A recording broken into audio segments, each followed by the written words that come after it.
What up? What up? What's good? Well, that was a little too loud. My bad. You I want to forgot. restart? No, we're good. We're good. All right. That gave it character. So as you know, this is the Dokeezy Show, and we got the white man Ray Dokeezy. Ray on board today. Yep. That's our Sup, fucking. what up? This is our low key silent partner. Yeah, Yes, sir. and just And to for all heads y'all up, that don't know, I think I can get it in there. Oh, yeah, Convicted yeah. Music Records. Yes, in the sir. house. Yes, sir. Yep. Out here in the state of Wyoming. State of Wyoming, 307, CSP, Ghost Town, and then we got the Wheatland white man Ray Ray. Yeah. Oh, Wheatland, love that. Wyoming, man. I'll Wheatland tell white you man what. Ray Ray. I fucking hate Wheatland, bro. Yeah, me too.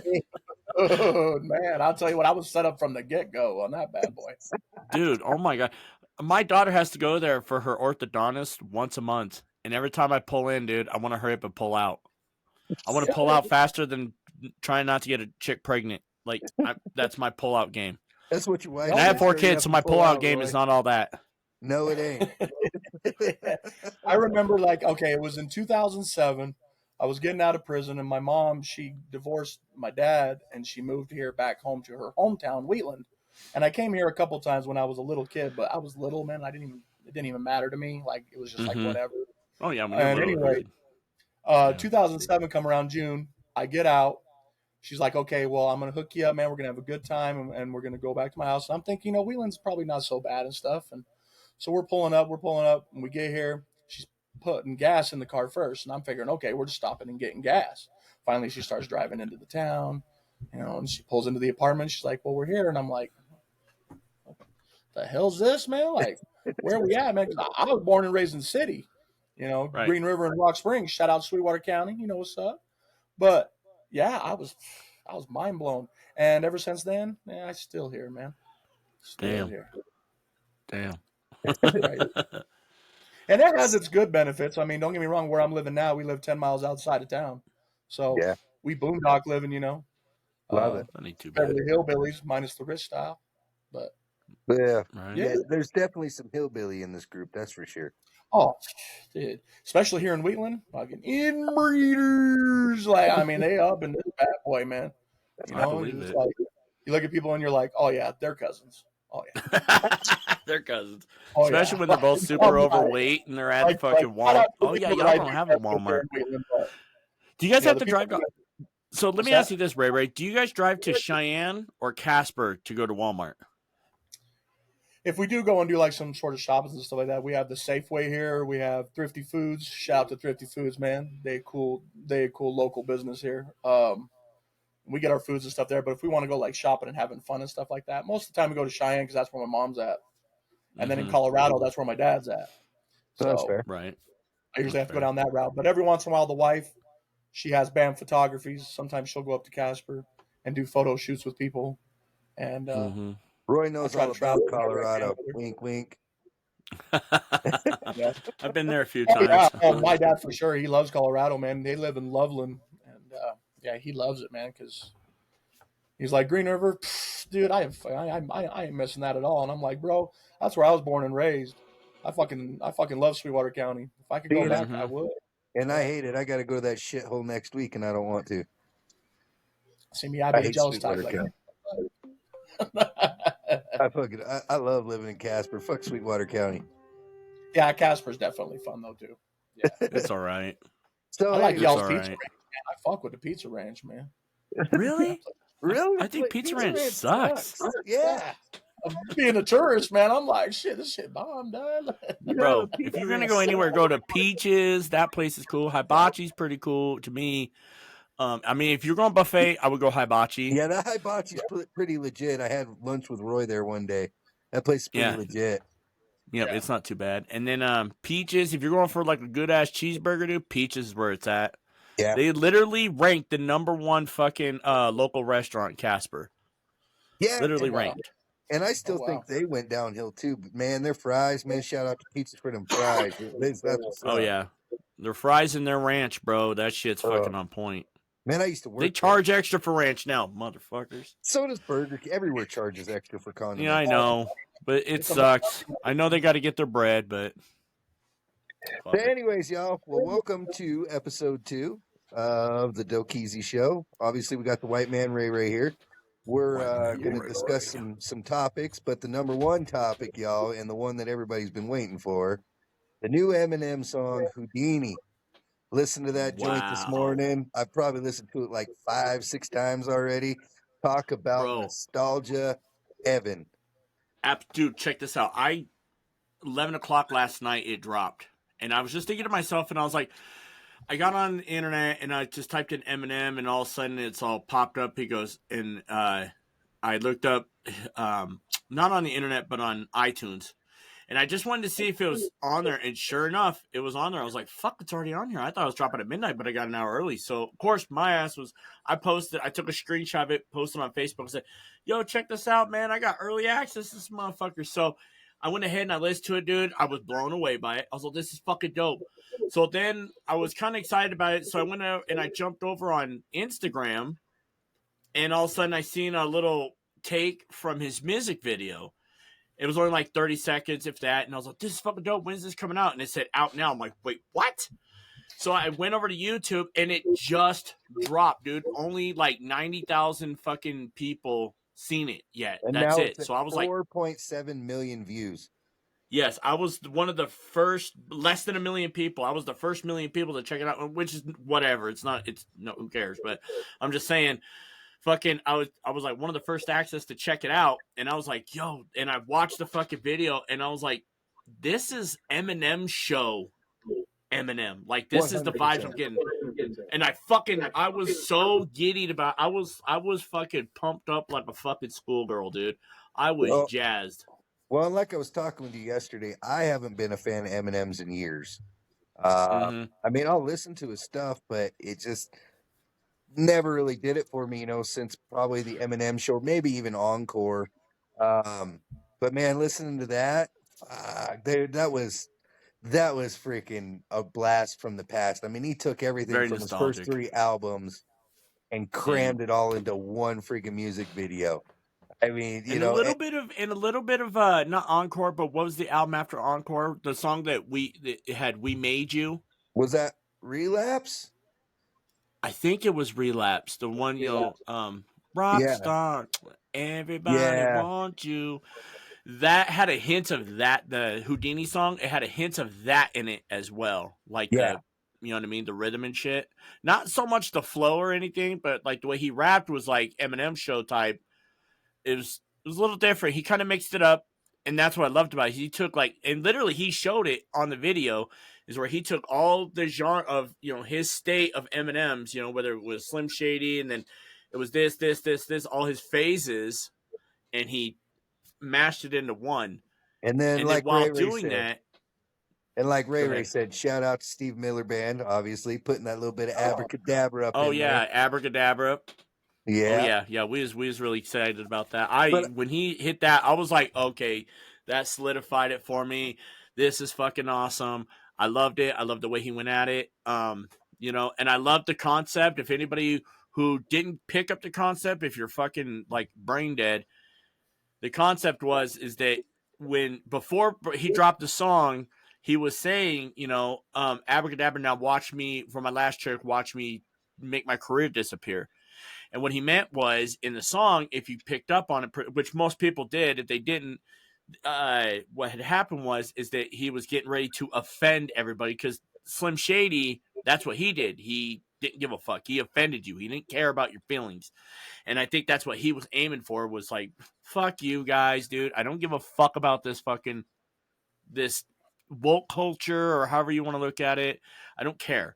You know what I mean? And the sensitivity. And he's just like, this is how I fucking feel. And he's getting ready to cancel himself. And then seeing him throw a participation trophy at kids, and then making fun an of his old age and trying to get up the side of that building. An 8-year-old. Yeah. He doesn't even talk shit on his own kids. He's all, fuck my own kids, fucking brats. And you saw he had his own kids in the video on the phone, right?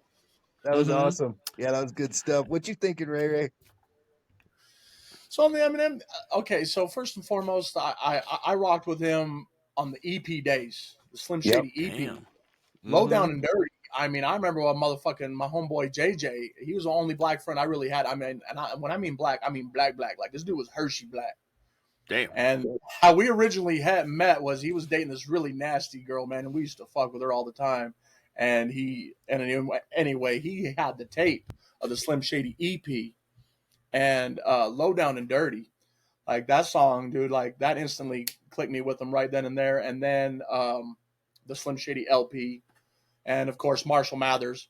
I don't care what anyone says. Like, I mean, I was a fan of the Slim Shady LP, but I remember when that Marshall Mathers dropped. Oh, Marshall Mathers was a game changer. That motherfucker. Like, I don't when care. the Eminem LP dropped, or yeah, you're right. Marshall Mathers LP dropped. Yeah, that was and I'll tell you what though, like throughout his career, I mean, it's always been a few songs I like, a few songs I don't. But Eminem does his thing. Like, I mean, regardless, dude, the guy's talented. I always give a shout out to those dictionary smart motherfuckers that can rhyme them words like quick as shit, because you grew up with these kids in school. To us, it was like, that's the nerd, low down guy that's in the back, keeping to himself kind of type dude.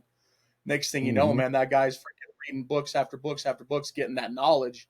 Next thing you know, he's getting on that rap game, man, and just spitting them bars. That's why with Tech Nine, man, he got that dictionary smart, man, where he can put those words together and make it syllable and just perfect. Oh yeah, his wordplay is phenomenal. Oh, yeah. It's like mindful. So as for the new song, hey man, that's Eminem for you. I mean, he gonna do what he gonna do, and he always just gonna tell you guys thanks for the views. If I could keep rocking with my music, dude. Like absolutely, like any other artist that we represent and like. It's how people are. Some people are gonna like it, and some people are gonna hate it. It was just so random because I was telling Roy yesterday, I'm like, I says, be nice to see like some Slim Shady shit, like and I think it was like the comments. Old school. Yeah, he says in his interviews that he reads the comments. He might not reply, but he read the comments. I mean, dude, he's an old guy. He's gonna get bored. He gonna sit on the shitter and he gonna fucking browse. That's how he came across the Machine Gun Kelly shit. I mean, he just browsing and shit, dude, and he's gonna read them comments. And people were saying, hey, let's get a Slim Shady track or let's get a Slim Shady album. Like, we want that fucking cool little style that we used to like from you. Like, we know what you're doing now. Like, you're getting in with the new era and you're fitting in perfectly nice. You still got the rhymes. People are still calling you a god. Keep doing your thing. But bring it back to how it was, to where people originally liked you. Because exactly. And the thing is with Eminem is that someone actually said this, and she made perfectly sense. And she said, Eminem, we know that you're really good. You're like the Riddler. You know what I mean? You know how to fucking rhyme scheme and fucking put little riddles in your shit to where people are like, oh, and you make you think. They're like, that's great and all, but they're like, let's simplify this and just kind of go back to what you do best, which is just going straight forward with it. You know what I mean? Like, don't get us wrong. We fucking love how you're able to do like little punchlines. Like Lil Wayne is really, really good. Especially, I give Lil Wayne his props because he's all straight off the dome. Yeah. You know what I mean? There is no thinking about it, writing down. He just right off the top. And when I found that out, that gave me a whole new respect for Lil Wayne. I was like, okay, he's got my respect now because of that. And he can't even remember his own lyrics when people bring him up. No, he can't. Yeah, he has to have people write it down. He has to memorize. It's like, I said that shit? Yeah. Damn, that's pretty good. People actually recited his music to him, and he's like, that's fucking dope. Those are dope bars. Who like, said that? That's you. I said that, yeah. And he's doing that shit. They're like, that's you. He's like, he's doing that shit since the teen era, man. They picked his ass up when he was a teen, man. The Block is hot. That shit was fire, man. Like, coming out at that time period, you were like, fuck, this young kid can do that shit. Us young kids can do that shit too. Bro, he was getting ready to drop out of high school, and his mom was like, you can't do music. And he was like, no, I want to do music. And they fucking reassured her, like, look, this kid is making almost $1 million, and he's only like 14 years old. He has a very promising career, and his mom's like, all right, fuck it. Yeah. Fuck, I hate to do this. As a parent, you hate to watch your kid do that. But as like another turn, on another side, as a parent, you're like, I can't be more prouder because I know my kid was gifted with God-given talents. This is pure talent. This isn't just something that they, copied off of anybody. And shout out to Lil Wayne's mom for, letting Lil Wayne pursue that. But let's jump back to the Eminem thing. The reason why I was getting on that is that Eminem was kind of doing like the Lil Wayne thing. It was almost like they were like competing, but they're really good friends, but they're like competing with each other, so to speak, like pushing each other to, keep up in the bar on it. You know what I mean? And then Absolutely. finally, everybody's like, "Look, that's great, but Shady. We want Shady back, like real Shady." And then so I think this is the Eminem that we're going to be getting back is where they brought it back. He was like, "All right, let me go ahead and dumb it down, so to speak, for fucking some of these people." Because I mean, don't get me wrong, for us, we love it, and he did throw a little bit of slick hints and shit in there, you know what I mean, which is great. But he was able to, bring it back to Shady, where it was just straight, say it with your chest, straightforward. There was no cryptic message. It was, fuck, Absolutely. I'm gonna throw this at my kids. My kids are fucking brats, and I think the whole world is gay. Yeah. Yeah. As in happy.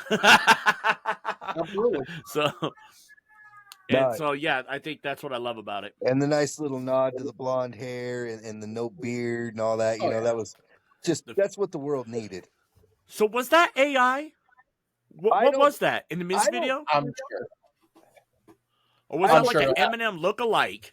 I'm a little torn. Yeah, well, I mean, and nowadays, with the fucking technology they got nowadays, I mean, They might have I'd have to say CGI'd it's like an Eminem's face. hologram, GI, green screen. You could do so many freaking crazy things. I But, mean, look you at know- how Oh, many yeah. movies are out there. I mean, But if you freeze frame it, like if you he's really got the look money. at it- He's got the money and the power, so he can make those things happen.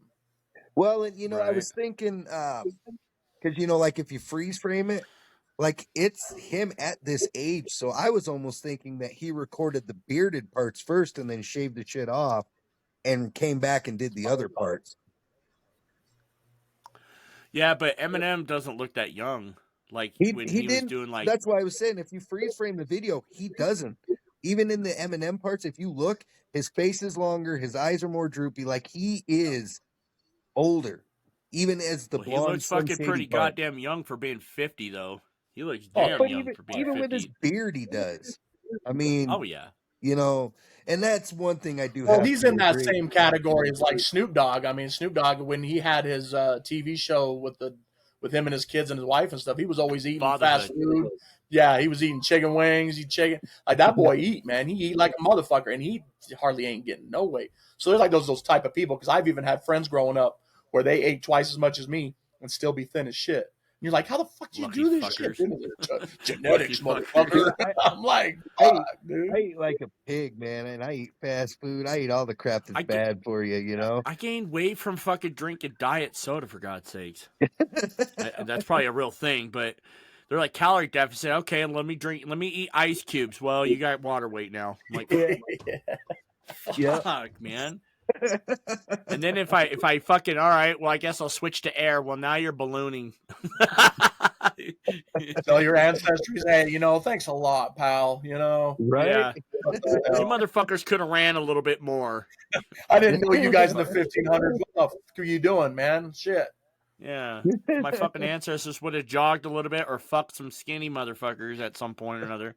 I always had that Luckily, funny. I always had that funny feeling of like our ancestors, like during those historical time periods. Like say for instance, Civil War was breaking out, okay, and like people were going and popping off, people were dying, so and then you got this neighborhood over there going, we're not part of it, man. We fuck shit. I gotta work, homie. Like I got 3 mouths to feed. I ain't got time to go to war, dude. Like I got a wife on my ass. She's yelling at me 24/7. You gotta get more money. I mean, that's just how it is, though. And our ancestors, though, man, even the Black Plague, we were probably doing some crazy shit. I mean, it's crazy how you'll just never know about that ancestry blood, way back in the day, Mm-hmm. Yeah. Absolutely. Are they actually about life, or were they just like, living like how we are, getting that 9 to 5 and call it a day, Yeah. Yeah. Absolutely. See, honestly, I think what the biggest thing is that it's stress is what really does it to people. Oh yeah. Yeah. You know what I mean? Because there's some and drugs, because there's people that are my age that look like they're like fucking 60, and then me, I don't even look like I'm 40. I'm right around my age. I'm 39. I look like I'm in my 30s, but I damn sure don't look like I'm in my 50s. You know what I mean? Oh, that Jenny Crank diet, man. That Jenny Crank diet, man. I'll do it to them motherfuckers, man. They be looking like 70 years old. I knew this chick, dude. She's literally only 4 years older than me. The other day I ran into her. It was a while ago, but anyway, she said hi, and I was like, "Hey, what's up?" Talked to her for a few seconds, and then stepped away. My daughter breathed me. She goes, "Daddy, who's that old lady? I said, what do you mean? She's like, who's that grandma? And I was like, well, no, she's my age, sweetie. She's only 4 years older than me. She goes, but she looks like she's grandma's age. And I started laughing. I was like, wow.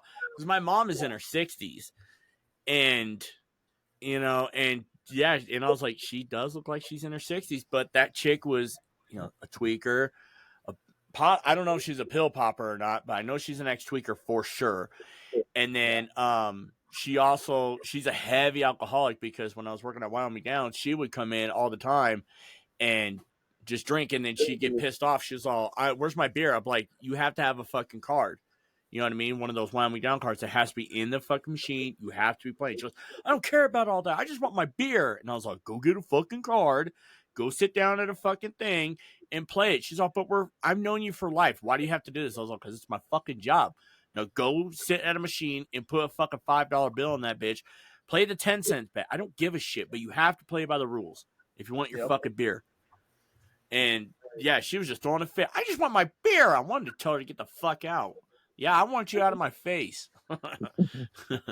Yeah, the alcohol will get you, man. That's for sure. Like I've noticed that the alcohol will age you quicker than the drugs will. I mean, the drugs will get you quick too, but man, it seems like alcohol just really ages a person fast. Oh yeah, I mean, because you think about it, it's your liver. Your liver, fucking, you need your liver. It's what Yeah. processes.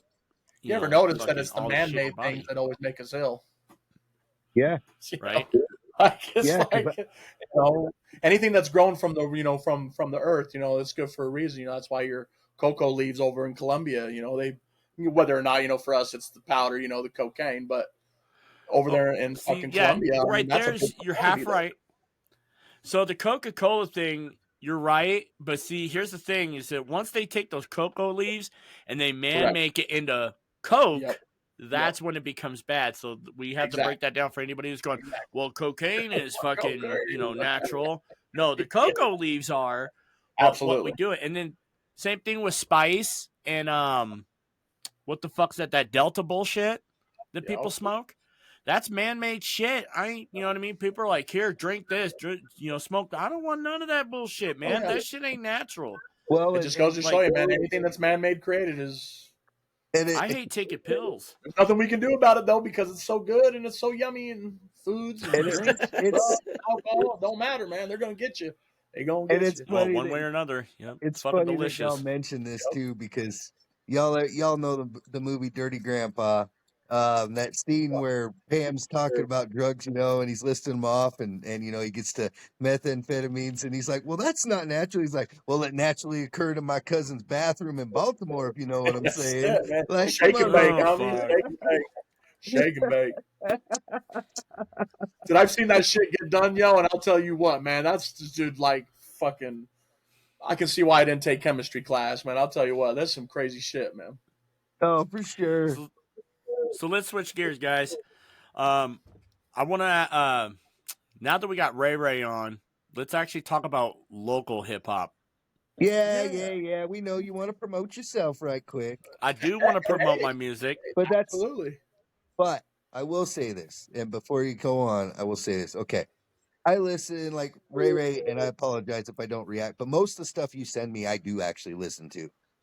Absolutely. And same with you, Roy. A lot of times I'll do it while I'm at work, stuff like that. So I forget to comment or react or whatever. But since I work and I drive around in my truck a lot, I can play that stuff right through the Bluetooth headset. And, so I listen to it, I'm more of a rock metal kind of guy. So, it gets, rap, I do listen to a lot of too, like Lil Wayne, Eminem, stuff like that. But majority I'm focused on rock and metal type music. But with that being said, Roy sent me his single yesterday and I was listening to it at work. I ended up playing that thing like 3 or 4 times in a row in my truck because it is actually very, very good. And when I sent you that message saying that was a hit, that was straight fire, I wasn't kidding. Like, and I don't, yeah, I don't give that crap out very easily. Like, I'll be like, yeah, it's good, whatever. But like that shit that's a hit in the making, man. Mm-hmm. Loved how you did it. I love the flow, the cadence, chorus, your special guests that you had on it. I'm not sure who they were, so you can tell everybody about that. But Oh, first I and will. foremost, that was a great song, and you keep that formula up, man. You're going to end up somewhere with that because that was great. With that being said, Thanks, I'll man. let you talk about your own music there, and I'll shut up. No, you're good. So no, first, thank you, man, for giving me that. That actually makes me feel good because I slowed down my shit is what I did. I slowed down and actually took my time with shit Yes. instead of just hurrying up and just pumping shit out, and then to where it was like, oh, this is off, that's off. So now, because what I did is I looked back and I started watching interviews with Dr. Dre, and he's the king at fucking making shit sound the way it's supposed to sound. Yeah. Absolutely. And they said, and everybody, Too Short said, I've never worked with Dr. Dre until just recently. So it was the best song I've ever fucking did in my life. And everybody even said that. And they all said, before you work with Dr. Dre, just know that this motherfucker he's very, very adamant, and he's like meticulous. He's really anal about his shit. So you can't just do a couple takes. It sounds good. Let's keep pushing forward. He's like, that motherfucker will make you take like 1,000 takes to where you just want to shoot your fucking brains out. And so they give him forewarning at Too Short's all, thank God Snoop told me that Dre was like this. Otherwise, I probably would have given up. He goes, this shit was so hot. Dre called me up the next day and was like, you got to come back in the studio. He's like, bro, I already put in 8 hours on one verse, 8 hours. And so what I'm getting at is that I start thinking about it and I'm like, I get it. What I need to do is go in here. I need to take my time. And then when I listen to it, yeah, it sounds tight, but can it be better? Can it be better? Do I need to switch up my style? Do I need to say it like this? Do I need to hit it like that? And so now, all of my music, for the most part, I will listen to it, record it, and I'll kind of send it out a little bit. And people are like, "Oh, it sounds tight," and then I'll listen to it because I'll go to bed. I'll go to bed on that shit, and then I'll wake up in the morning, nice and rested, clear mind, and then I'll re-listen to it again. If it still sounds hot, then I'm ready to, add that to my collection. If it's not, I'm pulling it, I'm trashing it, and I'm starting over. I'll scrap it, throw it, and I'll do it all over again. Now, Roy, for those that don't know, why don't you tell them what the name of the song is? So the name of the song that I just released is called "The Hustler Story," and it is featuring Black City Hustler and Free Lady. You can find them on social media and pretty much anywhere, and they're really good friends of mine. I actually met them through Kevin A. O'Block, I remember. the Hustler Yeah. Star. Yeah. Yeah, because I Germany's on me messaged right there. him. Oh yeah, he's a good guy. And what happened was I messaged him. I said, "Hey man, I want to do a collab with you." And he goes, "I really don't do music like that no more. I do the promotion side and all that, the technical shit." He goes, "But," he goes, "I will send you over to somebody who does still do the music." And then he got me in touch with Redman, Redman Line, or Black City Hustler, same guy. Anyway, on Facebook, he's Redman Line. Anyway, I reached out to him and we started talking, and I was like, "Hey bro, I did this song called The Heist." And I was like, "Do you want to, I would like to add you to the song, see how you sound." He goes, "All right, fuck it. Shoot it here." So I said, "Okay." And so that sounded dope. I liked the way he sounded. He had like this, like Yin Yang Twins, Lil Boosie kind of a fucking vibe to him, man. You know what I mean? He's like, like that, but he fucking spit like Lil Boosie, but like he was like, but his own swag. So it was dope as fuck. So I was like, I really like this guy. I could see why fucking people are fucking with him. So then they somehow he added me to this group where he united me with uh Free Lady, or Big Dale Warren is what she goes by on Facebook. But anyway, Free Lady, and then there was a few other people. It was all in a circle or whatever.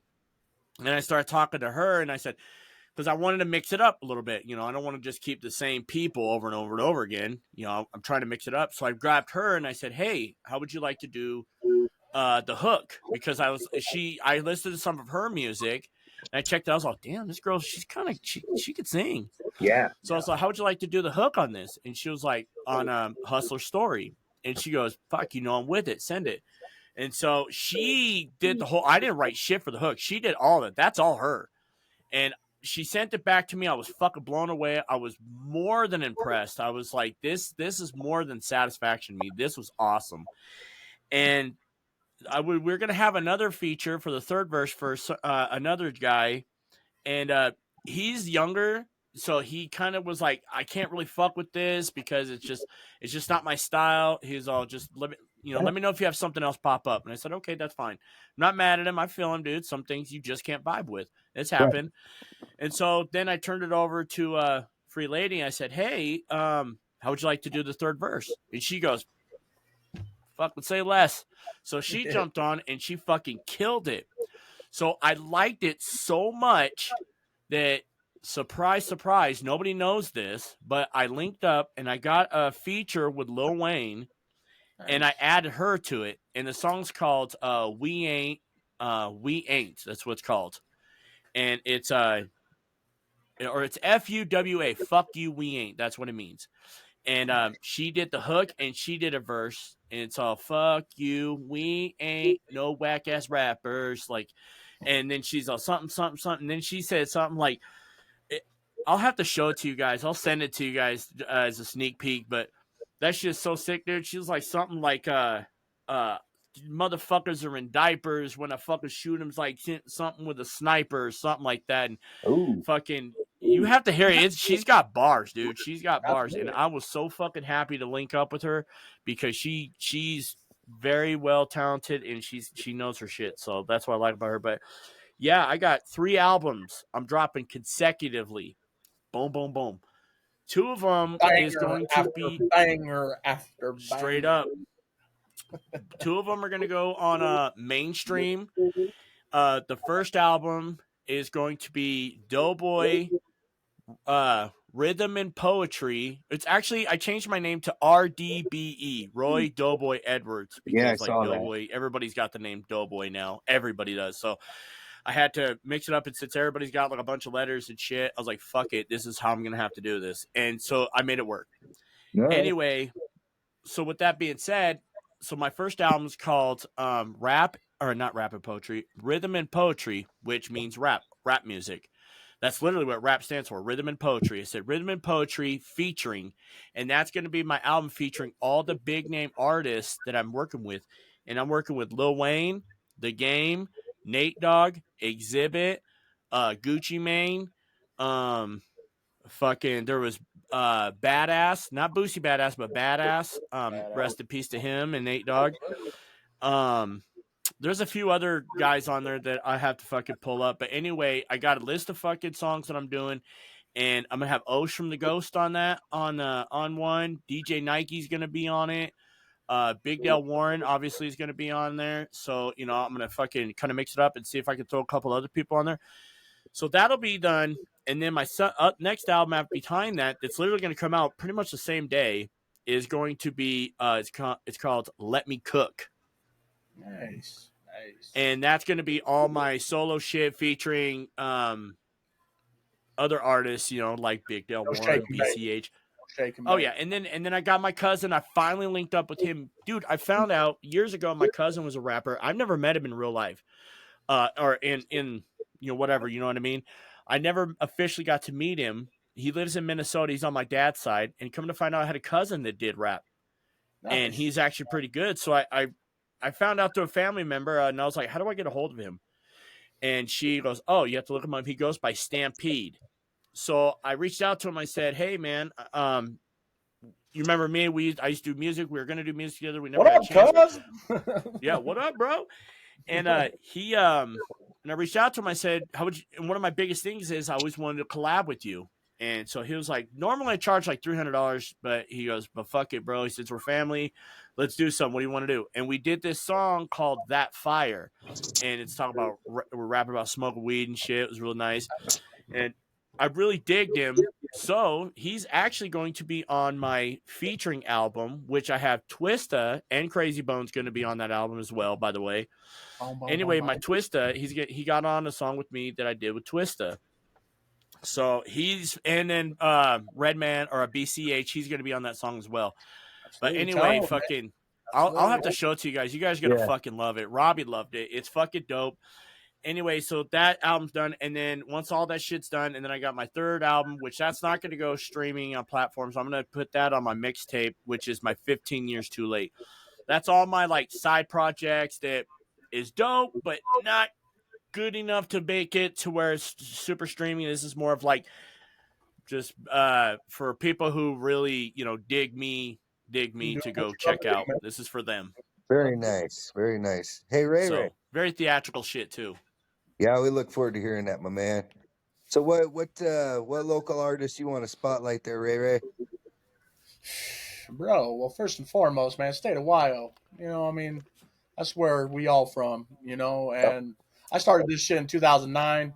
It was originally, the Convicted Music Records thing. I remember going back Yep. home to Green River Rock Springs.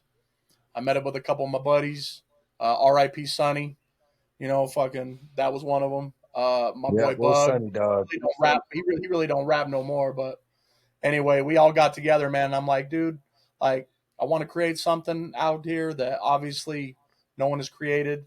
I always wanted to make sure that names were not being affiliated with anything else. So I made sure when I typed in Convicted Music Records on Google that there wasn't no other. The only thing that came close was the Akon, but that's with a K, and his was Mm-hmm. Convict Music. And Didn't they then reach out to you once and said something to you?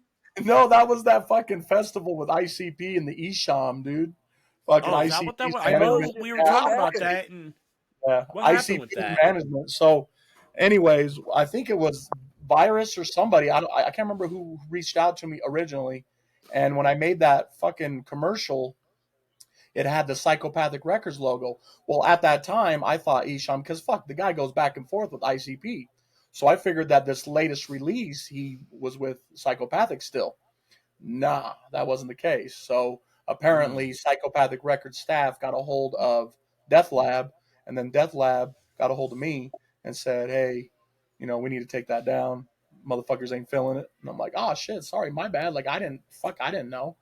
So I took out the Yeah. Psychopathic logo and then just continued on with the commercial. But yeah, You know, that was you that know you incident. But done anyway, something when you're doing something when they're trying to shut you down.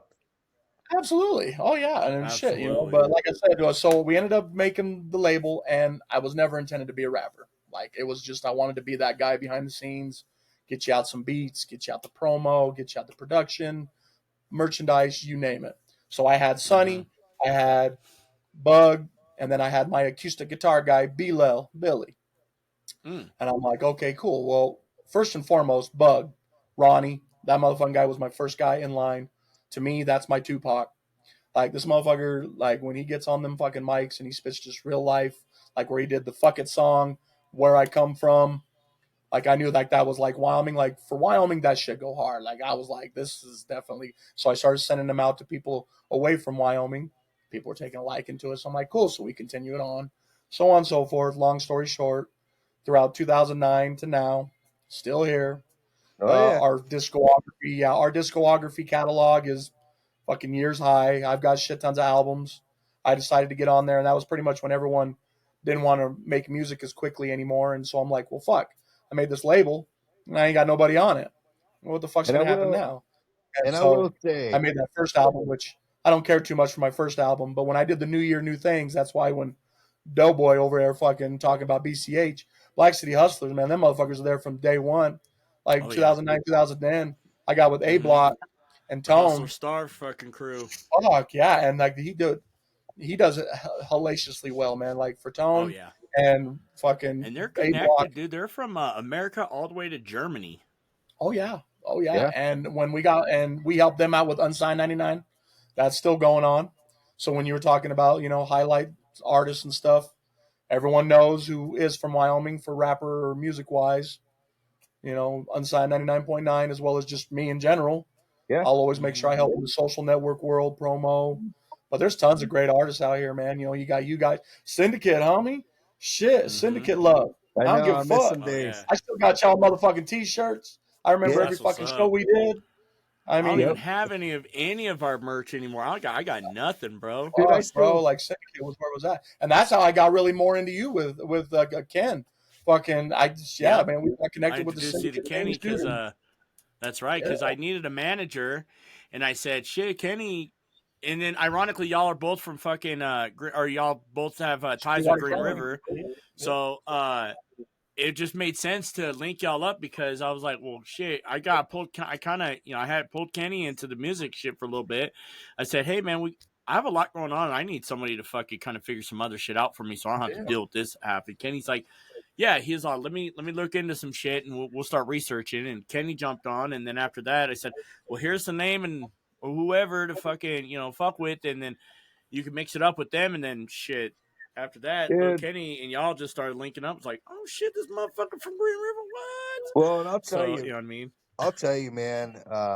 Back in your, the earlier syndicate days when you had me doing the management shit, you know Crime how man, Syndicate. yeah, you know how much time I spent reaching out to people, like reaching out, dude. I probably still have 1,000 freaking archived emails from places I reached out to, and nobody wanted to show any fucking love, like none. Oh yeah. Like, dude, I was No, shut down in they every don't like no freaking name corner. artists. They want people who already got a name from. And see, Yeah, people are fucking. We're not lucky, but the artists nowadays are lucky they have fucking the social media platforms they got. yeah, TikTok and all that shit. See, because dude, I'm telling you, bro, Syndicate should have made it famous. If my engineering skills were back then were as good as they are now, because yeah. I got on YouTube and I started learning how to really make vocal chains, and if I was as good as back then as I am now, like my patience and stuff, we just sound even better. If I fucking could, if I would have been able to fucking market it or what's the word I'm looking for? Fucking link up with other peoples and shit like that, and fucking show off our music the way I can now. There's no doubt in my mind Syndicate would have got signed. Drop Yeah. from a label, possibly, but I guarantee we probably would have got signed. We came this close. I got a message one day through SoundCloud, and it was this lady. She said, hey, I have some business opportunities for you. Reach out to me. So I looked her up, and she was an A&R for a record label out of Baltimore. Okay. So I reached out to her and I said, hey, what's going on? But I missed her by it was like 6 months. That's how Oh long it had no. been. Yeah, it was bad. Like it'd have been, one thing, maybe a couple weeks, but I reached out to her. She goes, oh, I'm no longer with them, but I'll pull some strings, see what I can do. Never heard from her again, which is whatever. So I contacted the label that she was with and I said, hey, and they said, well, send us your music. So I sent it to them and I never got anything back. So I don't know if they reached out to me again or something like that, but yeah, Sometimes it this pays to check close, your messages. this close. And then we also got offered to go on tour with the Wu-Tang Clan. Well, not the whole Wu-Tang Clan. Let me rephrase that from Latifah Sims. He was from the Killer Breed. Yeah, Eternal. Yeah, yeah, Eternal. Okay, so he was like, it was branched off him. But I actually had a one-on-one conversation on the phone with that guy for like a half hour, and he liked our music, Syndicate's music, and he offered to take us on tour. He was like, yeah, he goes, if you want to go on tour with me, that's fucking dope. Let's do this. And I had to decline because number one, Slim was I don't even know what Slim was doing at the time.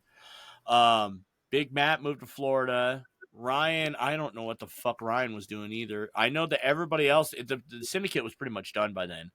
And what made it to where I hung up my hat for a while is I went to go do a show. I opened up for Cognito at the event center. And I thought all Syndicate was going to be there. This is going to be dope. I show up, bro, and it was just me. Like Oh everybody else was no. like, no, I'm not doing this. It's, you got this, bro. You can do it yourself. So I was like, okay, fuck it. So I went up there and Death Lab was there and, they're sitting there bragging, oh, we don't give a fuck. We got paid for this shit. But it was like, okay, well, shit, I'm over here doing this shit for fucking free still. Why am I even standing here? But the good news is no shade to Death Lab. I love all of them. It's not, I'm just thinking myself, like, why am I still doing this? Like, these guys are moving up and I'm still fucking trying to get some kind of exposure, and for what? You know what I mean? But then I met Cognito, and he's cool as fuck. And I introduced him to my kids. He let my kids get on stage with him while he did the song "Born to Be Fly." So I'll always be grateful to Cognito for that. So I got nothing bad to say about that guy. He's a good guy. If I ever meet him again, I'm sure he probably don't even remember. But if he did, cool. But yeah, that was the last concert I'd ever did, and I did it by myself. And I was on stage by myself, did my own thing by myself, no hype man, no nothing. And the rest of the syndicate was just like, Ryan called, you got to get up there and go do that. You got to do that. I was like, where are you? Where are you? Are you going to do this? Oh, I can't. I'm around, bro. Yeah. And Big Matt was in Florida. I mean, Big Matt still wanted to make music, but he was in Florida helping his mom out. So I can't be mad at him. And then Slim, I don't know what the fuck happened to him. He just said, fuck it, I'm done. So I was just like, okay, well, fuck it. I guess I'm doing this all on my own then. So I just went up there, and after that, that's when I came home, and I think I ended up just selling my studio, and I was like, fuck it, dude. I'm done with this shit, man. Fucking that was the end. I made it. I didn't exactly get to perform at the event center on the big stage, but I did get to perform at the event center, and that was my big goal locally, was to do that. And then I was so sick of the cutthroating at that time, because motherfuckers, dude, this game, it's full of cutthroats. Absolutely. It's full of cutthroats. Absolutely. And motherfuckers will use you and use you and use you, and they'll step on you. And there's a fucking artist right now, I won't say his name, but he's still a user. And occasionally I'll see something pop up, and I'm like, dude, fuck this guy. You know what I mean? I already know fucking. And even his own fucking homies don't even fuck with him like that now, because he played them. You know what I mean? And so I really don't want to say his name, because I don't need anybody fucking seeing this go look him up. I know because who. fuck I that know guy. who you're talking about. Yeah, fuck that guy. You know what I mean? And I reached out to him one day, and I was like, yo, I'm gonna do a collab. He was like, $3,000. And I was like, fuck you. Are you fucking shitting me, dude? Everybody else was like, no, man, you're local, dude. We got you, man. Hell yeah. Whenever you're ready, we get some time, at least show me love, Even if they couldn't, they at least show me love, and that's fine. This motherfucker, $3,000. I was like, kiss my ass, bro. $3,000, I'll get a fucking feature from Paul Wall, dude. Are you shitting me? And I can tell you right now that Homeboys forgot where he was from, too. Plain, Absolutely. I'd say so. Yep. So I mean, I don't want to get too fucking emotional over that one. Yeah, that kind of still just. No, but I mean, anyway, like I was saying though, man, that fucking, when we were first starting out, like I said, props will always do, man. This is for you guys that got us on the St. Patty's. That St. Patty's show was off the chain, yo. Like fucking, we had hella good time there. I remember when I made that goodie bag. It was the admin bag, man, where you got the little pencils and the fucking deodorant. Fuck, man. That was fucking dope. Hey, my homie Funk fucking loved that shit. He was fucking feeling your style, dude. He was loving that shit. You was on stage and you fucking like your jailhouse fucking fits and shit. He was like, hey man, that shit was cool. Dude, and what I was noticing with a lot of my homies and shit that were performing and stuff, dude, like they didn't have no gear. Like when we used to go and see shows and stuff growing up as kids and stuff, I mean, the 80s fucking rock metal and shit, dude, they were all makeuped up. They had their fucking clothing designs. I mean, like, fucking shit was flashy. And as well as a lot of rappers and stuff, like with the NWA days, they all wore black. Like you had that, like, outfits to where, like, everyone stood out. So I'm like, well, shit, all the rest of my buddies, like, bug. And then they're like, well, shit, man, I'm just going to wear my regular T-shirt and a pair of pants and shit. And I'm like, we got to make it look like cool, because my whole, like, vision was, like, how the Death Row days, where they had the cell blocks in the back. And each artist was in their cell. Fire. And you fucking come out, dude, and you do your verses and then go back to your cell. And we had the warden. Like, that was my image. Like, that's the whole reason of Convicted Music Records being created, was half of it was from Death Row days. And then the other half was the convict of being like with Akon, where you're talking about the struggles of being locked up and fucking, the shit that you go through when you get out. Inspiration. So mad inspiration, especially Death Row. Like, I was mad Death Row, dude. Like, that was fucking, like, that was my shit, man. Like, and then No Limit came out. No Limit was my next big thing. I mean, I spent shit tons of my allowance money on a new No Limit. I didn't even care who the fuck the artist was. It said it was by No Limit. I'm buying that motherfucker. Right. Like, I've always been involved in music. So, like, when Ken talked about with rock music too, I mean, that was where I was born and raised. Wasp, Scorpions, fucking Ozzy, Sabbath, fucking even the 50s music with my great grandparents and shit. So, I mean, I'm always used when it comes to music. So, yeah, the CMR thing from 2009 to now, still rocking it, but I always show support to locals, first and foremost. Wyoming, I always give a prop, down back home, Treasy, Navarre, Big Tone, freaking YT. I mean, all them people are doing their fucking thing down there, man. Damn trip, man. As best as they can. And then, of course, we got Casper. We got you. We did have your brother. I always got mad love for you and your brother. Like, fucking, our dog's the shiz, man. Like, we had some fun times, too. And up there in Gillette. You know, you got Ratchet Jesus. I like that concept. You know, like fucking fuck yeah. You know, because I remember when he was just Dirty Ratchet Curb, Jesus. and I was like, yeah, that's an okay. No, but then he started popping out with this fucking hairstyle, and shit. He'd call me Ratchet Jesus, and I'm like, that's cool, man. You know, so shout out to It's him, dude, original. and like mad locals, and then of course my outside people, BCH, Den and Minds Production, Jay Bazaar, fucking. I even fucked with some people that we fucked with when they were in the game, and then now they have their kids, like Nate Dogg's son, Inhale. Inhale is fucking dope as shit, dude. Like if you liked Nate Dogg, man, I mean, you listen to his son. Oh, his son's pretty good too. Yeah, Snoop Dogg, I guess, Eazy-E's put him on son, that fucking Back Up Lil album. Easy. He's pretty good. Lil Easy, yeah. I even had a discussion on Instagram with RBX, the narrator. I mean, Oh, that that's was Quantic nice. days right there. I mean, that's Right. that's legend status. The So, number breaks RPX. and I can even show you guys what's crazy is that on the messages, he actually sent me a message. I didn't even send the guy a message. He sent me a message. He says, "Hey, I dropped that new album. What you think?" And I'm like, shit, What? like RBX is coming at me for a fucking opinion. Like, I'm just this Wyoming white motherfucker in Wheatland and shit. And he's asking me for an opinion. I said, this shit's dope, dude. Like, you're RBX, dude. You're the fucking narrator. Yeah, like, you're the your own narrator. style is your own style. That's why you're the narrators, because you narrate your music. Like, you talk. And, but it's grimy, like, you know, fucking. That's why everyone loved the Chronic at the very end with that, make my shit the Chronic. Get fucked up. He's that fucking interlude guy, you know. Cannabis sativa, also known as the Chronic, not to be confused with the Bionic, even though it costs you $6 million. Bro, that's awesome. You know, fucking, like, so I was like, RBX, I know who the fuck you are, dog. So you ain't gotta tell me, dude. So I mean, I gave his opinion. I said that shit was dope, though, man. And fucking, I still rock with the Unsigned 99. I do the highlight, spotlight, artist delight. Every month I'll pick a random artist and I'll go through their catalog and I'll be like, this shit's a banger. Because we used to have the station, but that shit costs money. And you know how these companies are, man. They're always wanting more and more and more. So I was like, you know what? I'm just going to make a little podcast show. It's about 15, 20 minutes. It's got our commercials, our drops. And then we got the artist of this artist spotlight. Well, which and is I Luke will. Dogg. Luke Dogg is another one of them fucking hard-ass motherfuckers that come out. And he's out there.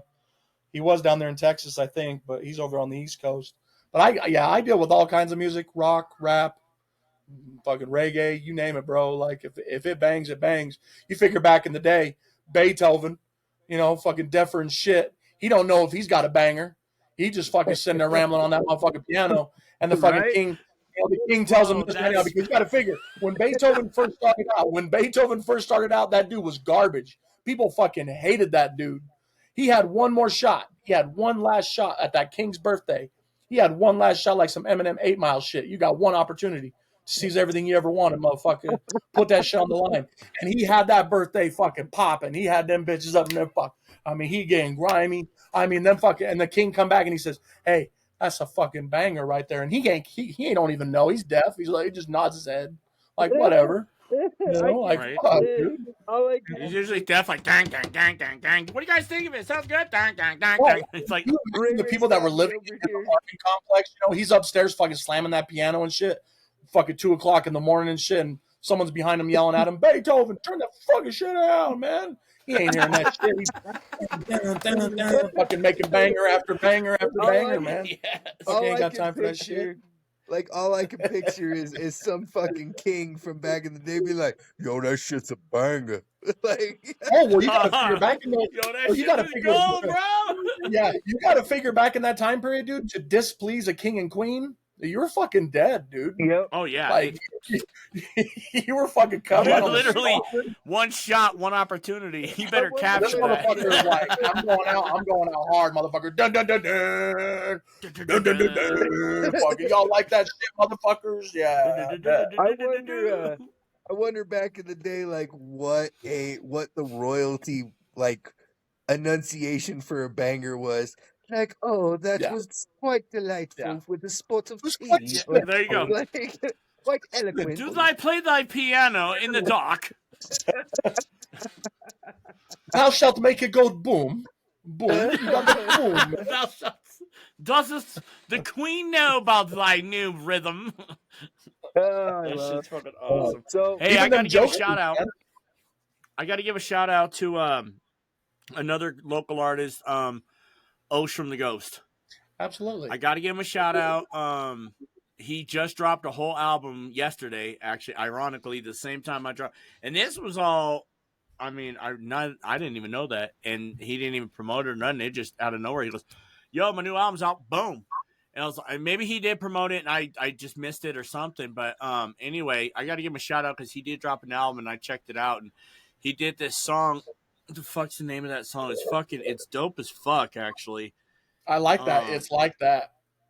Yeah. It's like that he did that collab with. Let me see if I can fucking find it. Hey, he's a Native American rapper, man. That's what I like about him. Yeah, he sure the fuck Shout out to the natives, man.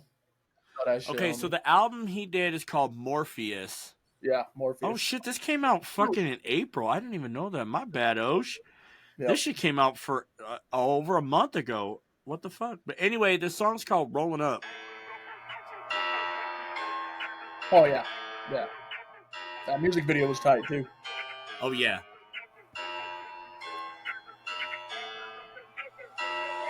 Yeah.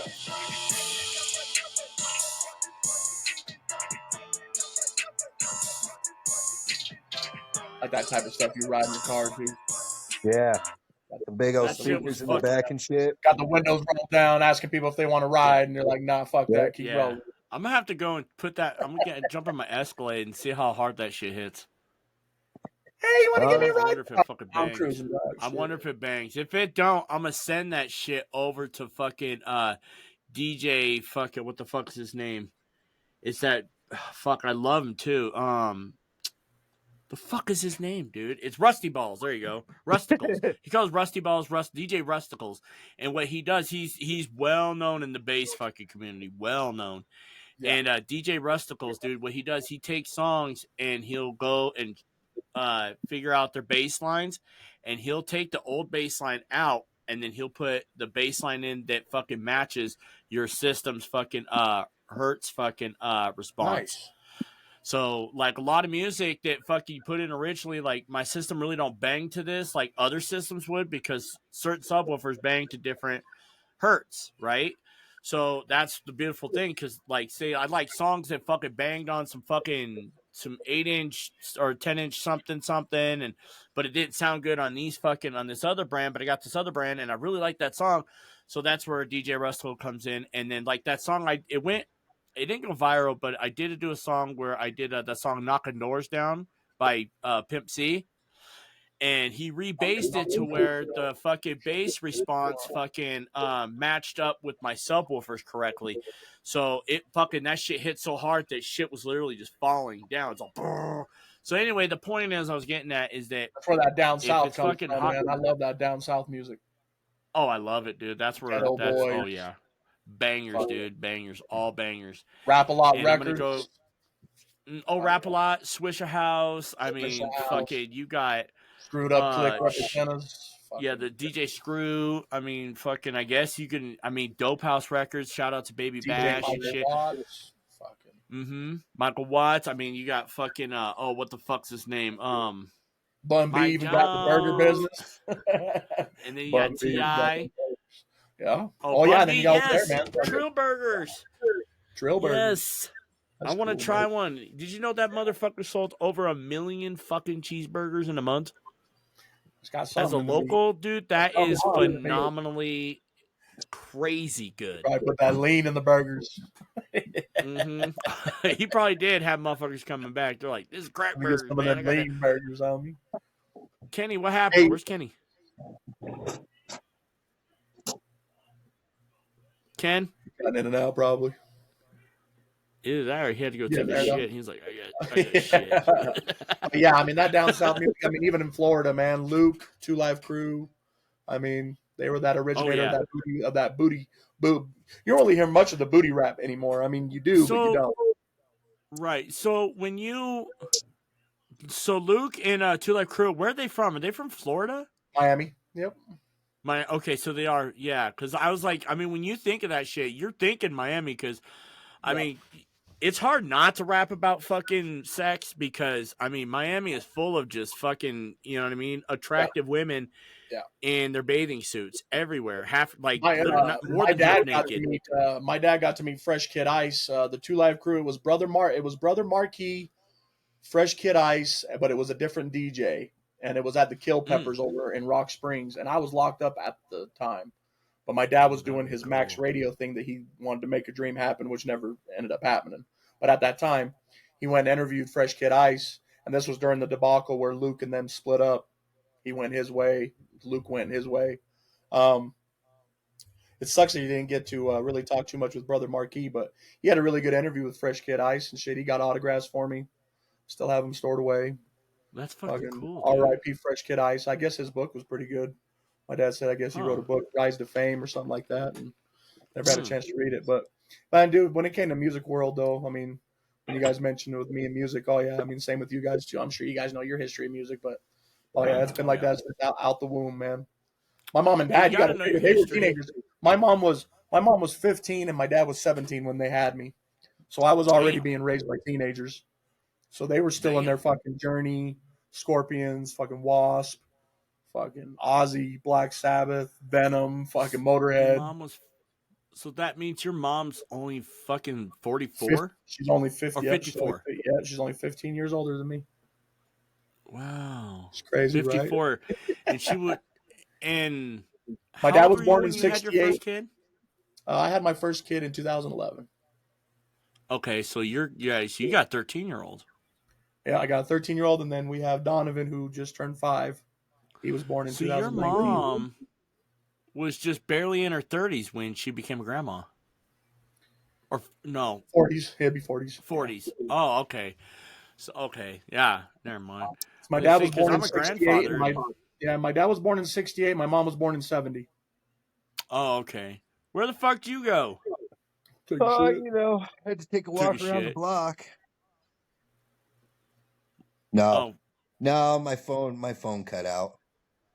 Oh, we thought you had to go take a shit. Where'd Kenny go? Like, no, I take a shit. I could hear. And my good thing Ray Ray's on here to fucking talk with me, bro, because he was like fucking him out. I don't even know why I'm even here. Well, I haven't really said anything. Yeah. I guess I'm just spectating. I'm just sitting here listening, man. Yeah, just listen to these two fuckers. Yeah, talk about good old rap music, and I'm over here like, yeah. Kenny's over here like, uh-huh. Well, I did almost fall asleep at one point. No, just kidding. That's okay. When I was talking about my fucking music, he was like, oh, fuck, here we go. Story time with Ray Ray. I know, I was thinking of like... Story time with Ray Ray. Like, ding, God ding, damn it, why did I say anything? So, but all right, so let's switch gears. All right. Real fast. No. So I got I got a question for each of you. Okay, go ahead. Favorite concert. What is the best concert you have ever been to? I'll let Ray Ray go first. Happy Days tour. We had the Happy Days tour over there in Denver, Colorado. I believe it was at the Fillmore. Yeah, the Fillmore, and it was so the opener was Necro, and then Blaze You Dead Homie came out, all right, and then Coolio, nice, and then Cottonmouth came. Yeah, I love. And then ICP's event. That's a nice. And before the show, dude. an hour before the show, they had a JCW event, the Juggalo Championship Wrestling. Dude, that's fucking tits, man. And dude, like that whole fucking event, like you didn't even care if there was no seats. It was that fucking cool. Like it just was constant on the go. Dude, that's awesome. The JCW event was definitely tight though. Fucking my brother-in-law Curtis, he fucking threw a lighter at one of the wrestlers and it fucking hit him on the side of the shoulder, and he fucking went and grabbed it and he flicked the lighter and he's like, "Hey, it works, thanks." Put it in his fucking chonies and fucking continued to wrestle. Cool, dude. He owned that shit. And one of the crazy juggalos, one of the crazy juggalos, they fucking jumped into the ring. They hopped over the gate and fucking jumped in the ring, and fucking referee and everybody's pounding this dude down, and he had enough time to duck and dodge out of the ring, and boom, he ducked it out of the fucking building. He didn't come back. I bet the fuck he didn't. That was definitely a rad concert. Fago like a motherfucker. Fago launches, man. Fucking my wife got hit in the shoulder. Nice. Fucking we got tagged, man. Fucking Fago drip. Oh, yeah. Yeah, But you of gotta course, go with like a Cottonmouth helmet Kings, on man. almost. Cottonmouth Kings, there was fucking blunts in that motherfucker, Yeah, dude. oh, Fucking yeah. weed, like, no other in that motherfucker. I've And seen we were all I've getting seen That would have fucked been up. fucking Security couldn't cool. say, "Nah, you can't smoke," because this was Nope. during the time where you couldn't smoke still, and the security was fucking like, "Fuck this." Dude, With Yeah, this the kind of fuck, event, what can they do? Security's yeah, like, we can't fucking go arrest smoke, no. everybody. yeah, Yeah. I saw So they were just like, those cats so that was twice my in favorite Salt Lake. concert for sure.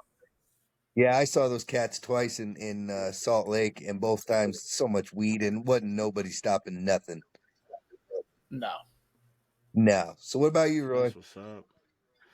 My favorite concert I'd ever been to, bro, is the Puff Puff Pass tour when Snoop Dogg came to Casper and he brought along Bone Thugs, the Dog Pound, Warren G, and I forgot who else. This last Snoop Dogg concert was fucking dope as fuck too. But it was the middle of December. I just got off work. I was kind of tired, but and it was negative 20 something degrees outside. So like we rocked that bitch till the fuck wheels fell off. But at the same time, fucking I was up in the stands and I had no problem sitting down. I was fucking. But no, the first one was the Puff Puff Pass tour, and I mean, don't get me wrong. I went to Tech Nine the first time Tech Nine came. That was Yep. fucking dope. That's when That was dope. I got to Yep. kick But it with this him. Snoop Dogg Puff Puff Pass was so fucking cool because it's really nostalgic. Bro, they did all the fucking cool songs that I grew up to. You know what I mean? Ain't no fun till the homies can't have none. Ryan, that's my brother's favorite song, is Ain't No Fun. And Absolutely. here's the funny story with that. Fucking, that's Ryan's favorite song. He was there, but anyway, Erica sent him to go get a beer. He went all the way up to go get a beer. He missed that whole entire song. Oh He no. came back down, and I said, yeah, he was pissed. I was like, bro, you missed it. He's all, what? Did they smoke weed? What happened? And I was like, your favorite song? They did the song Ain't No Fun, dude. They did the Nate Dogg. Everybody's singing the Nate Dogg part. And then fucking Warren G came out on stage. Hey, now you know. Inhale, exhale with my flow. 1 for the money, 2 for the bitch. You know what I mean? And fucking, yeah, bro, and he fucking like the whole thing was so fucking dope. Dog Pound was there, so they got on that shit. They did their verses and shit. And Ryan, dude, he was like having a good time. I told him, and it looked like I took his Christmas away because he was just like, "What?" Like, and he just looked at Erica. He's all, "I have to go get your fucking beer." Like, he was, I didn't mean to do that. I totally ruined. I mean, he still had a good time, but his very, very favorite fucking Snoop Dogg song ever, they rapped, and my brother missed it. Yeah. And he was fucking. I mean, because like I said, everybody that was on that song was there, and they rapped their fucking verse. Obviously, the only person recipes Nate Dogg. But they did let the crowd and everybody else sing the, when I met you last night, baby. People, Fucking did that. I blew your mind. No. That's no, not that one, dude. It's the other one. You're from 2001. This is from fucking the Doggy Style album. Say back. Opened up your gap. Yeah, there you go. Yeah. So anyway, dude, he did that, and everybody's and okay, fuck, and then dude, they shut the music off, dude, and the whole crowd was just like, "Cause I never met a girl." Absolutely. And Ryan, I'm surprised Ryan did not hear that when he was out there getting beer. Like, hey man, the things we do for our wives, man. Shout out to the wives. oh, dude. Erica, I hope she fucking gave him the Gok Gok 3000 fucking Thunder Suck for that one because she owed him something because, like, look, you just made him miss a fucking very epic, nostalgic moment of his childhood. Absolutely. To go get you a fucking alcoholic beverage to quench your fucking thirst. Yep. Fuck you. I would have been so fucking mad. Yeah. But I didn't. No, once I got down on that floor, bro, I wasn't going back up. I was like, no, I'm good. I ain't going nowhere. And we had such a good time, dude. Fucking, there was so much weed smoking. And my brother walked up to a cop. He points. He goes, Snoop Dogg right on stage lit a blunt. And that's part of his contract. He says, wherever I go, I get to smoke weed, period. End of sentence. So they pretty much do it And really. so he's got he's got the pass straight up. And my brother walked up to the cop. He goes, hey, Snoop Dogg smoking weed on stage. You going to go arrest him? And the cop's all, no. He goes, my brother's super pro fucking marijuana. You know what I mean? He's an advocate for marijuana for those who don't know. And so he was trying to point out, like, he's smoking weed. You going to go arrest him? Cop's all, no, sir. He was all, yeah, but you'll arrest me, though. Like that, you know what I mean? is try to make a bigger deal. My brother's super advocate. He wants to legalize it, rightfully so. I get it. Absolutely. And so with that being said, yeah, dude, I did that thing concert about was like, fucking what was it, like cool. 4 or 5 years ago, maybe, when Casper had that marijuana benefit concert I was involved in. Yeah, dude, we're so close. Wyoming's so close to. Yeah. I mean, fuck, dude. You got Montana, and then you got Colorado. Yeah. It's just like, I don't know why Wyoming, dude. And they see these guys benefiting from both of them, and they're like, well, we're surviving on fucking oil and fucking coal alone. We're good. Yeah. Let's keep the avenues going and legalize marijuana. Let's fucking take advantage of all this shit. You know what I mean? Get rid of fucking Spice. Get rid of fucking Delta, because that shit's fucking bad. I don't give a fuck what anybody says, dude. I don't trust the shit. And just have legal marijuana, and then, dude, that'll fucking make the crime rate go significantly less and give cops more of a fucking reason to focus on other shit that they really need to go after, like meth addicts and child molesters and shit like that. You know what I mean? They already have a hard time doing that. Oh, yeah. Absolutely, dude. And then they have to fucking worry about pot. Oh, we found some marijuana and we have to arrest you. Yeah. And then we have to build bigger prisons. We have to build bigger fucking jails. Yes, the state makes a whole lot more money. Like I made that song. I made that song here probably, I think, in 2018 for the last recent album I did. The cops don't like me. And it's really what it is. Like, cops don't like how you walk, cops don't like how you talk, cops don't like how you brag, cops don't like how you slang, cops don't like how you bang. Like, they're bored. They'll find you to fucking for anything. You know, especially the not using the blinker, or your blinker light went out. Your blinker light went out all the fucking time. It's like, you guys are the only ones that have a problem with it.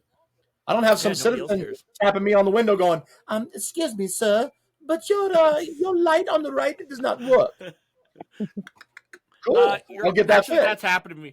I've actually had people do that to me. They're actually like, excuse me, honking at me. I'm like, what? They're like, one of your headlights are out. I'm like, well, that's one of them good people that are like, hey, good looking out, homie. At least you ain't giving me a ticket. Fucking motherfucker. True. Facts. Because, there's a lot of people who can't afford a lot of them. Dude, fixing a car ain't the fucking halogen cheap. lights are expensive, Ain't fucking dude. cheap, man. Like, several hundred, dude. It's like when you're in prison, you get that $30 a month. Are you going to do $30 of fucking commodity shit and fucking cool shit? Or are you going to use it for hygiene and shit to survive?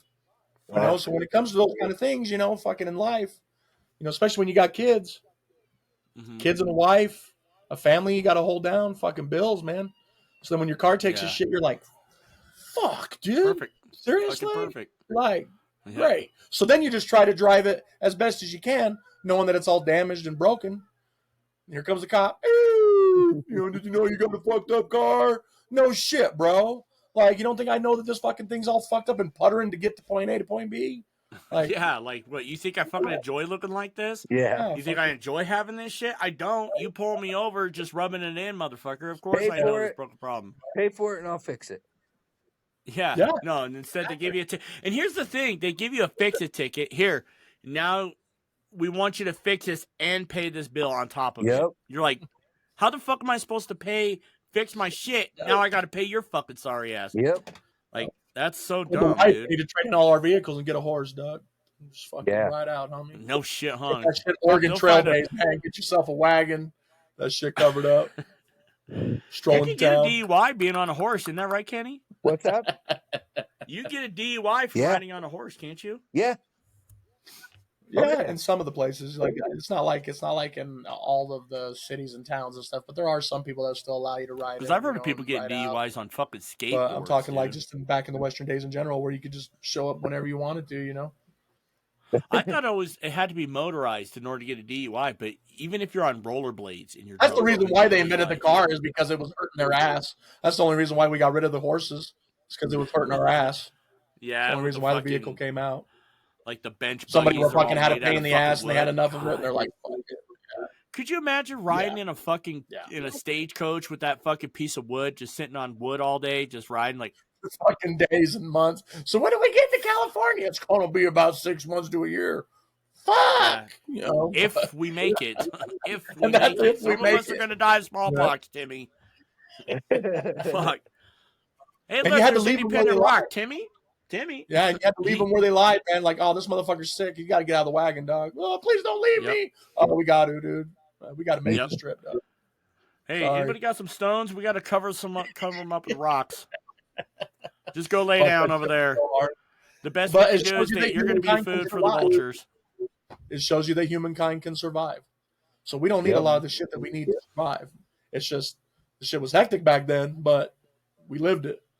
If it's all true, I mean, you never know, because we weren't around at that time period, so we don't know what really went down, but we can kind of guess. I'm sure there's a whole lot more. I mean, shit, it was lawless back then.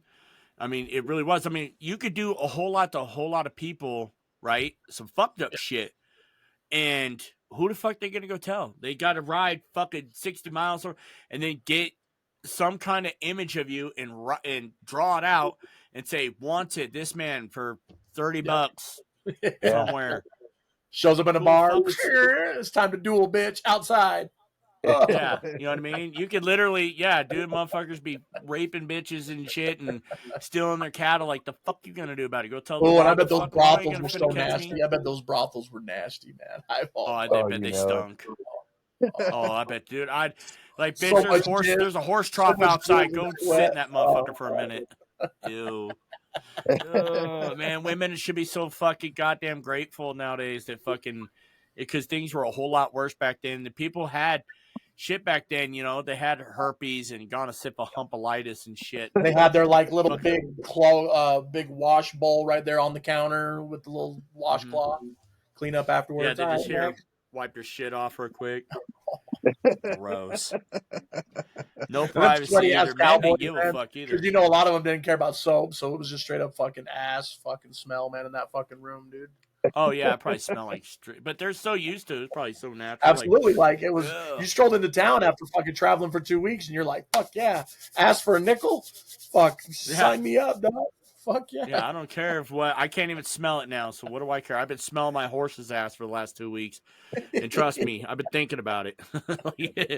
This is nice. This is an upgrade for me. And this bed, even though a bunch of other guys already splurged on it, has fucking all kinds of other nasty shit. But this sure feels a lot better than the fucking dirt and fucking nasty ass gophers and fucking tarantulas crawling all over me. At least I got, you know what I mean? I'm not laying with my ass and with a cactus up my ass. Yeah. Oh yeah, with the luxury to have a tent back then. Most of the time you just fucking just sat up and saddled up and just laid on the ground. Fucking. Yeah, laid on the ground and fucking made some kind of small. Our history, man. I'll tell you what, history is fucking crazy, man. History is crazy. For sure. Yeah, definitely. Well, it's fucking wild, man. Fuck. Well, we're getting close to the end of our session here. Yes, we are. But I figure I'd share my my concert experience, I guess. Absolutely. Now we went down that rabbit hole. That was a fun little segment we just went down. I liked it. That was fun. Absolutely. So if I had to say, I don't know, I'm between two. My second favorite was probably Aerosmith. Aerosmith put on a killer show. That would have been pretty fucking cool to check out. Yeah. But I'll take it back to 2004 when I was in Dallas. The Project Revolution tour. It was Linkin Park, Korn, Snoop Dogg, and Ghostface Killah. Ooh. It was. Did you get a CD from that concert, Kenny? I did. And then you there was showed it also to me. That was when Snoop Dogg did that. You're fooling yourself. Yep. Fucking that metal. Yep. He did it. He did it just for that tour.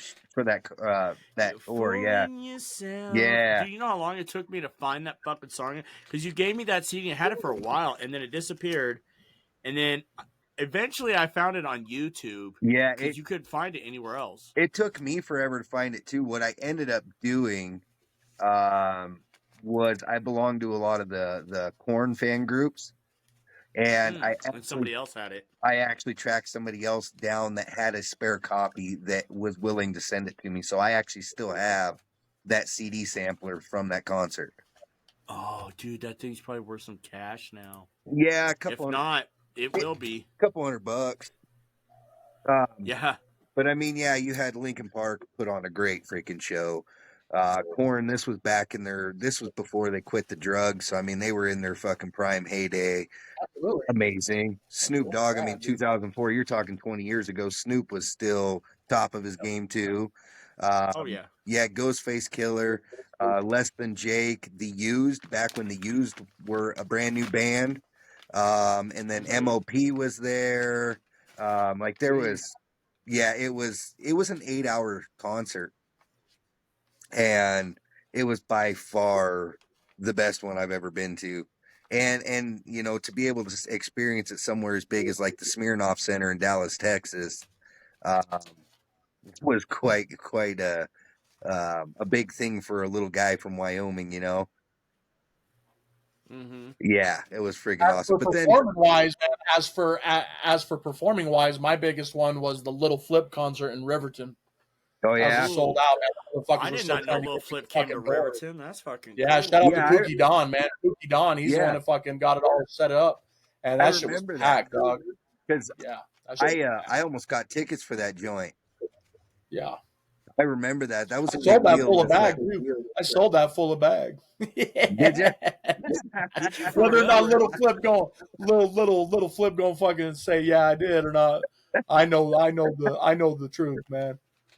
Bro, I no, freaking fuck that. Ray I gave want him to hear this game story. How did over. that happen? No, I want to hear how this went down, bro. so long story short, we freaking got the show set up for the Riverton. It was Little Flip, and he was bringing down one of his people for the Clover City G's staff or whatever rapper, and they had Deuce the T Rex, which was one of friends of Pookie, because Pookie's originally from Texas, but he was over here in Riverton for a little bit with 1,000% Underground, and he did some few shows over there in the Riverton's vet facility, and so anyways, before the show, he realized that he's in Wyoming and he don't know anybody who does herbs and shit like that, and so Pookie fucking hit me up and he's like, hey, like, as a matter of fact, I have it right on hand if you'd like it, sir. And he freaking bought a little bit, and the only thing I got out of it was I could not meet with him to do it, but I did see a picture. I don't know if it was on an Instagram or a Facebook thing, and it had a post of him jumping up on top of the kitchen counter of the hotel that he was at. And I'm like, shit, that shit must have got him all fucked up to do some shit like that, fucking shit. He ended He's up probably showing happy as late. He ended shit. up showing up like a half hour late or something like that, like a half hour, 45 minutes. So a lot of the VIP people were getting pissed off because he was supposed to do the pictures and the handing Bro, out shit. dude, it must be like a southern rapper thing because when I opened up for Paul Wall and Baby Bash Yeah. on the res, bro, they showed up so fucking late, dude. God, they were like People were over getting an mad hour too, man. late. Like security was fucking. I mean, like they were really getting ticked off, man. We're like, oh man, if he doesn't show up in like the next 10 minutes, it's not going to look good. Flip here in the state of Wyoming, So he ended up showing Yeah, up because though. people pay But good I money, was the man. I opener, see so that. like I was thrilled, man, because usually when you first start up the show, everybody's already up in there, so they're already wanting to get the shit on and popping. So I was like, hey, I got dibs Yeah, on opening, man. Like, give me this shit. right. I fucking wrecked that shit for 15, 20 minutes. Even had the wife come up on there. That's Fucking, what's yeah, up. we had a hell of a good show, man. Like that was hella fun, dude. Like, and I got to hang out Oh, with them cool. afterwards. We got the pictures. He offered me one of those Clover City booze that he made, custom Nice. made booze that was all in gold. I didn't take it, but I did get him an autograph and whatnot, and then I gave him my shit and we exchanged. And that shit Love was it. You cool, know what's though. whack is the fact that I opened up for Afro Man. I've opened up for Yeah, bro. I yup, remember that. and oh, you were there for that? Yeah, you Hmm. were. Yeah, That was absolutely. We did that's that fucking Unsigned 99 things, man, where we had those fuck that yeah. guy and that girl were all making out. Unsigned Yeah, 99 dude, you know, Uncensored I TV. never got to meet Afro Man. I actually ended up leaving because Afro Man took his sweet ass time showing up. Yeah, I remember We you ended up guys leaving leaving, and then before he me and showed the up. wife stayed after I guess he and was did the actually pretty autographs and the cool. exchange. Yeah. And then, but no, at the Paul Wall Baby Bash, I opened up for the guys, been on the same stage, used the same microphone as these guys, everything. And all I said was, and we even actually had to pay Mike Chingman to do the opening. We gave him money to open, and I was like, all I want is to meet them. Just hey, this is my group Syndicate, fucking big fan, blah blah blah, fucking keep rocking, man, love your shit, and that's it. Mike Cheeman, dude, he would not introduce me. He was like, oh, let me see what I could do going on, and he went into the fucking stage and would not let me backstage. I was like, I'm one of the performers. The fuck do you mean I can't go backstage? Yeah. And he was just like, oh no, nobody back here but Paul Wall and Baby Bash. I was like, fuck you, dude. Let me fucking meet them. He would not introduce me. I was a little pissed. And then later on, Mike Cheeman hit me up. Hey, man, do you guys want to open up for us over here? And I was No. like, I'll take that. He's all, I'll only charge you guys $100. And I was like, no. He's like, fuck it. You can do it for free. Just come down here. And I was like, no. I was like, we're not doing that. We're not driving all the way back to fucking all the way down to the res just so you could. And shout out, and there's nothing against nobody on the res, none like that. It was more like, fuck you, dude, because you fucking would not introduce us, dude. And like, all you had to do was just say, yeah, just real quick, I'll get you back here and just give him a shake and then be like, all right, go about your day. You know what I mean? He didn't want to do that. And I don't care if fucking Paul Wall, Baby Bash, maybe they're the ones who were like, no, but fuck that. I've talked to Paul Wall before, dude, and he seems so fucking humble. He just doesn't seem like that type of guy. I think Mike Cheeman was just loving the fact that he was fucking had some kind of control. Yeah. Kenny got to open up for MC Hammer, man. Tell him about that, bro. Did you? Oh, wait. Yeah, shit. Sorry. My bad, dude. My bad. Hey, didn't fucking MC Hammer just fucking put out a new song? Sure. I think he Hammer time. did. I think he did, too. Yeah, he did a diss track on somebody. Yeah. Everybody's getting in on MC this Hammer beef shit. stunt double. You still focused on that WWE stuff, though? Oh, I love it. Oh yeah, man. And We was about to actually. We're gonna Go ahead. we're actually gonna have to wrap up just because I got to get to the bank and stuff. But I would like to do. I'd like to do a part 2 of this.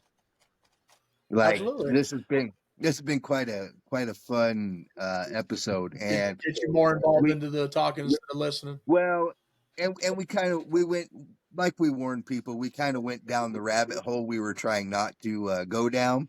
Mm-hmm. So like I said, we're gonna have to like set a timer, like an egg timer each. Yeah. Bing! All right, next subject. Sorry, got to cut you off. Feels But done. yes, When you're on stage I rapping, would, you get 15 minutes.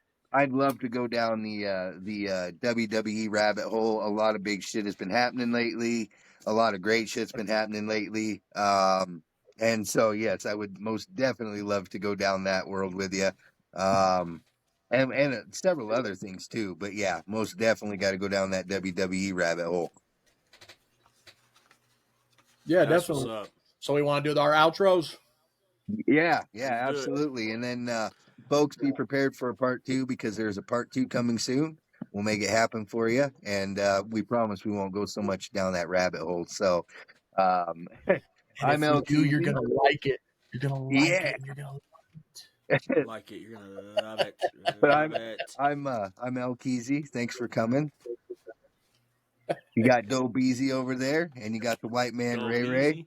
Thank you for absolutely, man. joining, Hey, White man Reezy. yeah. hey. Don't be easy, Oh, Casey man, straight Reezy. up. Hey, make sure you tell your brother I said what's up. I mean, I still talk to him, whatnot, on the Facebook for and sure. stuff. But and also the missus, all the family.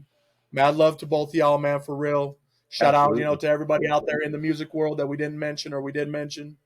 Keep Oh, yeah, out there there's a fucking lot. grinding, man. Even if your shit sucks, do what you fucking love to do, man. Fuck That's that right. shit. Don't let That's anyone right. fucking ruin on your parade.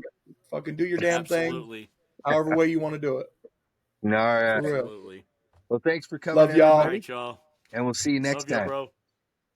Peace.